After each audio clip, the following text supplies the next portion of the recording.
আসসালামু আলাইকুম রহমতুল্লাহ। আশা করি সবাই অনেক অনেক ভালো আছেন। গতকালকে আমি একটা পোস্ট দিয়েছিলাম যে পুরুষঙ্গের যেসব ভেইনগুলো প্রমিনেন্ট আছে এটাকে ভেইনি পেনিস বলা হয়। এটা দেখে অনেকেরই মনে প্রশ্ন জাগে এটা কি কোনো রোগ কিনা? বিশেষ করে অন্যান্য রোগীরা যেমন তাদের প্রস্রাবের সমস্যা, ওই অন্ডকোষের সমস্যা, প্রস্রাবের থলিতে সমস্যা এইসব কথা ওর শেষেও অনেকেই এটাকে একটা কমপ্লেইন হিসেবে বলেন যে, "স্যার আমার পুরুষাঙ্গের যে ভেইন গুলো আছে এই ভেইন গুলো বাইরে থেকে অনেক প্রমিনেন্ট দেখা যায়। এটা মনে হয় কোনো একটা সমস্যা।" এটা কমপ্লেইন হিসেবে আমাদের কাছে প্রায়ই বলেন। এখন জানা উচিত যে আসলে এটা সমস্যা কিনা।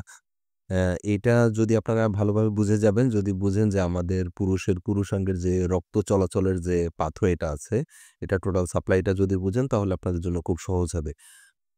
পুরুষাঙ্গের যে রক্তের সাপ্লাইটা সেটা মূলত একটা আর্টারি থেকেই আসে। সেটাকে বলা হয় internal pudendal artery. Internal pudendal আর্টারিটা বেশ কিছু ব্রাঞ্চের মাধ্যমে আমাদের পুরুষাঙ্গের মধ্যে রক্তের সাপ্লাই দেয়। তার মানে এটা হলো incoming source internal pudendal artery. যখন এটা আমাদের প্রয়োজন সার্ভ করে আবার রক্তটা ব্যাক করে যাবে।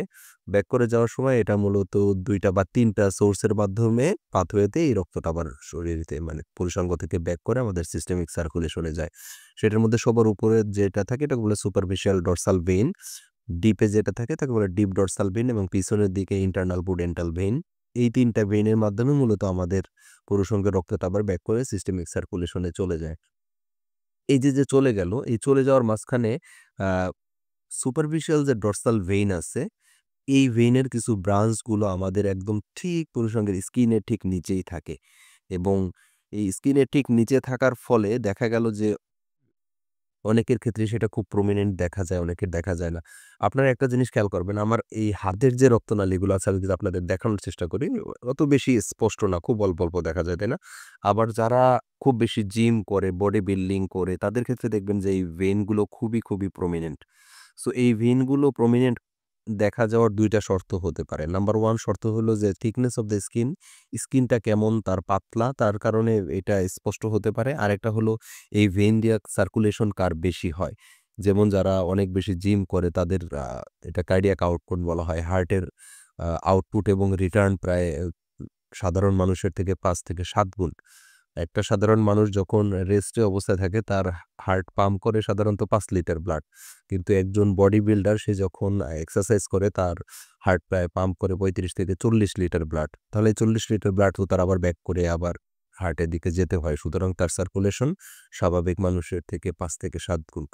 এই হওয়ার কারণে কি হয়? তার ওখানে রক্ত চলাচল বেড়ে যায়। অথবা অল্টারনেটিভ হলো অনেক সময় দেখা গেল যে একটা সাপ্লাই দিয়ে যেটা ব্যাক ফ্লো হচ্ছিল সেটা কোনো কারণে কম ফ্লো হচ্ছে। তাহলে বাইরেরটার দিয়ে ফ্লো বেশি হবে। যার কারণে এটা প্রমিনেন্ট হবে। এই ২ টাই হলো মোস্ট কমন কারণ যেকোনো জিনিস প্রমিনেন্ট হওয়ার। এক্ষেত্রে আমি জানি মানুষ এই প্রশ্নগুলা করার ভ্রান্ত ধারণা অন্যতম তৈরি হওয়ার কারণ হলো যে মাস্টারবেশন বা হস্তমৈথুন। তারা অনেকে ধারণা করে বা ধরে নেয় যে যারা হস্তমৈথুন করে তাদের কারণে মনে হয় এইগুলো প্রমিনেন্ট হয়। অ্যান্সার হলো নো। এর সাথে এর কোনো সম্পর্ক নাই। বিশেষ করে সবচেয়ে কমনেস্ট কজ হলো স্কিন থিকনেস আর ২ নাম্বার হলো physical activity. Even sexual intercourse যারা মোর ফ্রিকুয়েন্ট করে তাদের ক্ষেত্রেও এটা প্রমিনেন্ট হতে পারে। কারণ তাদের ক্ষেত্রেও ওই সার্কুলেশনটা বেশি হয়।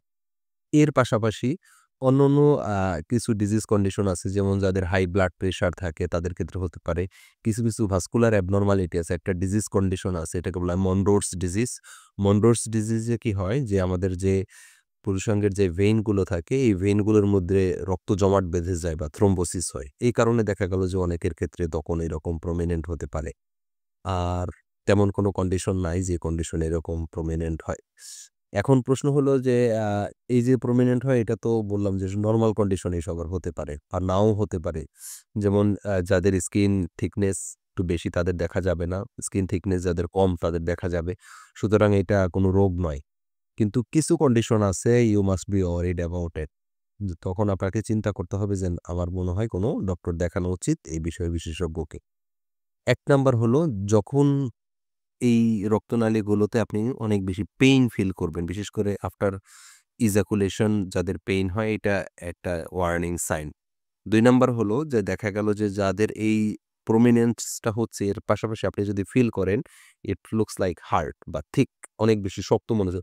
কারণ এখানে তো ভেইন গুলো হলো সাধারণত একদম বলা হয় চিকন যে পাইপ আছে নরম পাইপের মতো। ব্লাড সার্কুলেশন চলে যাওয়া মানে এটা একদম চুপসে যাওয়া। কিন্তু এটা যখন আপনি হাত দিয়ে ফিল করবেন যে এটা অনেক থিক বা মনে হচ্ছে রক্তনালীগুলা রডের মতো শক্ত, সেক্ষেত্রে আপনাকে অবশ্যই ডক্টরের শরণাপন্ন হতে হবে। আর আরো কিছু কন্ডিশন আছে, যেমন দেখা গেল যে এই ভেইন গুলোর ক্ষেত্রে এমন কোনো কন্ডিশন অ্যারাইজ করলো যে এই কন্ডিশনে মনে হলো যে এটার মধ্যে থ্রম্বোসিস বা রক্ত জমাট বেঁধে গেছে, অথবা পারসিস্টেন্ট সবসময় এটার মধ্যে সিভিয়ার পেইন হচ্ছে। দেন এট দ্যাট টাইম আপনাকে মনে হবে যে কোনো ডক্টরের কনসালটেশন নেওয়া দরকার। আদারওয়াইজ অন্যান্য স্কিন পাতলা অথবা আপনার একটু ব্লাড সার্কুলেশন বেশি, যার ফলে এটা প্রমিনেন্ট হয়েছে, এটা দ্বারা কোনো রোগ বা কোনো সমস্যা মিন করে না। আশা করি আপনারা সবাই বিষয়টা বুঝতে পেরেছেন। সবাই ভালো থাকবেন। আসসালামু আলাইকুম ওয়া রাহমাতুল্লাহ।